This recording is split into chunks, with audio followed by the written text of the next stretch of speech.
सबैलाई नमस्कार। मासको पुरी बनाउन गइरहेछौँ। मिक्सरमा पिस्छौँ, त्यसमा जिरा, तिमुर, खुर्सानी हाल्ने, पिठो गहुँको पिठो चाल्ने, त्यसमा ज्वानो हाल्ने, कस्तुरी मेथी हाल्ने, धनियाँ पत्ता हाल्ने, हिङ हाल्ने, नुन हाल्ने, अनि मजाले त्यसलाई त्यो पिसेको पेस्टले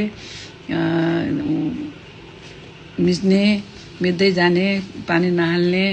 त्यो पेस्ट तयार भयो, पिठो तयार हुन्छ। तेल तात्दैछ, तेल तात्छ। अब एकछिन पकाउन गइरहेछौँ। मजाले पाक्छ। बेल्दै गर्ने, पकाउँदै गर्ने, अलि मोटो मोटो बेल्ने। एकदम खस्ता, खानलाई धेरै मिठो हुन्छ। तेल पनि त्यति त्यसमा सोचिँदैन। एकदमै राम्रो हुन्छ। एकचोटि बनाएर ट्राई गर्नुहोला। भिडियो सबैले मन पराइदिनु होला। धेरै सबैलाई नमस्कार छ।